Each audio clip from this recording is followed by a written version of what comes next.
Tere! Minu nimi on Allar Veelmaa ja tänases videotunnis me lahendame 2015. aasta riigieksami kitsa kursuse teise osa 3. ülesande. Nii et lause sai päris pikk, aga kui te nüüd vaatate selle ülesande teksti, siis näete, et see ülesande tekst on ka päris pikk. Lugege rahulikult tekst läbi.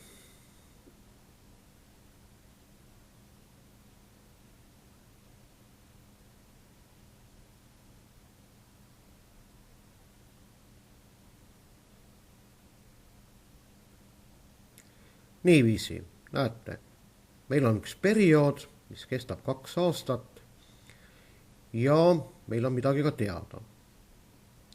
Näete, perioodi pikkus on siis 2 aastat ehk siis 24 kuud 1. jaanuarist kuni 31. detsembrini. Ja kui me hakkame vaatama, mis meil antud on, näete 2 esimest kuud. 2 esimesel kuul kulus 672,5 eurot ja 2014 märtsikuus 370 eurot. No ilmselt me taipame üsna kiiresti, et tegemist on aritmeetilise jadaga. Nii et siis 2 esimest kuud on selle jada 2 esimest liiget ja märts 2014 on juba siis 15. kuu ja meie tahame nüüd teada, et kui palju kulub siis perel toidu ostmiseks 2014 detsember ehk 24. kuul ehk siis selle jada viimane liige tuleb leida. Nii, nüüd aritmeetilise jada puhul on ju tavaline see, et me leiame jada esimese liikme ja jada vahe. Ja kui meil need arvud on teada, siis me saame üsna edukalt leida ka ülejäänud liikmed. Näete, lineaarne võrrandisüsteem tekib tegelikult, kuna meil on ju 2 tingimust ja korraga.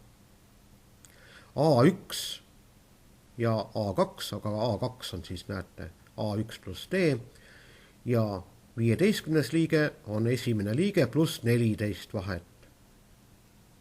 Üldliikme valemi abil saime selle. Lahendame nüüd selle võrrandisüsteemi.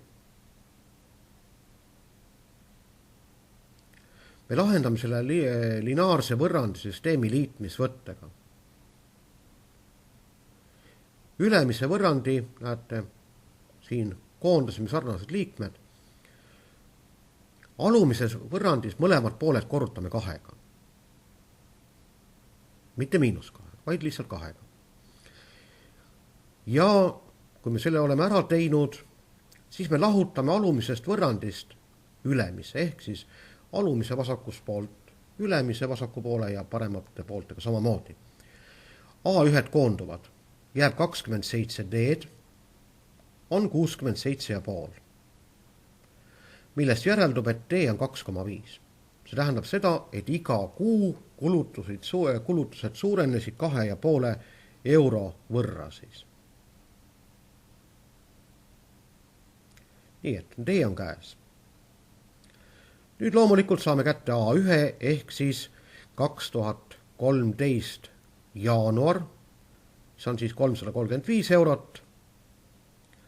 Ja loomulikult saame kätte ka nüüd 2014 detsembrikuu A1 23 D-d ja tuleb see siis 392,5 eurot. Nii et näete, selle ülesande esimene osa on meil nüüd ära klaaritud. Nii et 392,5 eurot kulus siis toidu ostmisele. Ja olemegi, näete, selle küsimuse ka jõudnud ühele poole, nii et see on tehtud.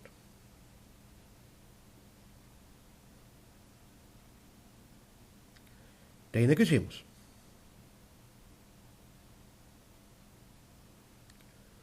Nii, kui palju kulus keskmiselt ühes kuus, järelikult meil oleks vaja teada siis ju näete, kui palju kokku kulus 2 aasta peale. Aritmeetiline jada, aritmeetilise jada enne esimese liikme summa, me kasutame küll seekord seda pikemat valemit, saab ka teistmoodi jällegi teha, aga see ei ole tähtis. 2A1 n miinus 1 korda d, n on loomulikult meil 24 ehk 24 kuud, 1 maha, 23, jada vahe oli 2,5 ja korrutame kuude arvuga ja kokku kulub siis 2 aasta vältel 8730 eurot.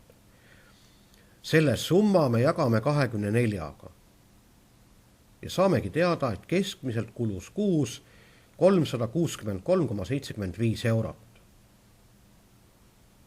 Kolmas küsimus. Mitme protsendi võrra on siis detsembri kulu 2014, eks ole, suurem 2013 jaanuarist? Paneme andmed kirja. 2013 jaanuar 335 eurot. 2014 detsember 392,5 eurot. Nii, muutusprotsentides, seda me leiame ju niimoodi, tähistame M-tähega näiteks siin. Leitakse vahe, lõpust lahutame alguse või algusest lõppu, kuidas soovime. Algväärtusega jagame, selle väärtusega, mis algul oli, ja korrutame 100%-ga. Ja kui me selle arvutuse kõik siin viisakalt ära teeme, siis me saame tulemuseks, et see muutus on ligi kaudu 17,2%.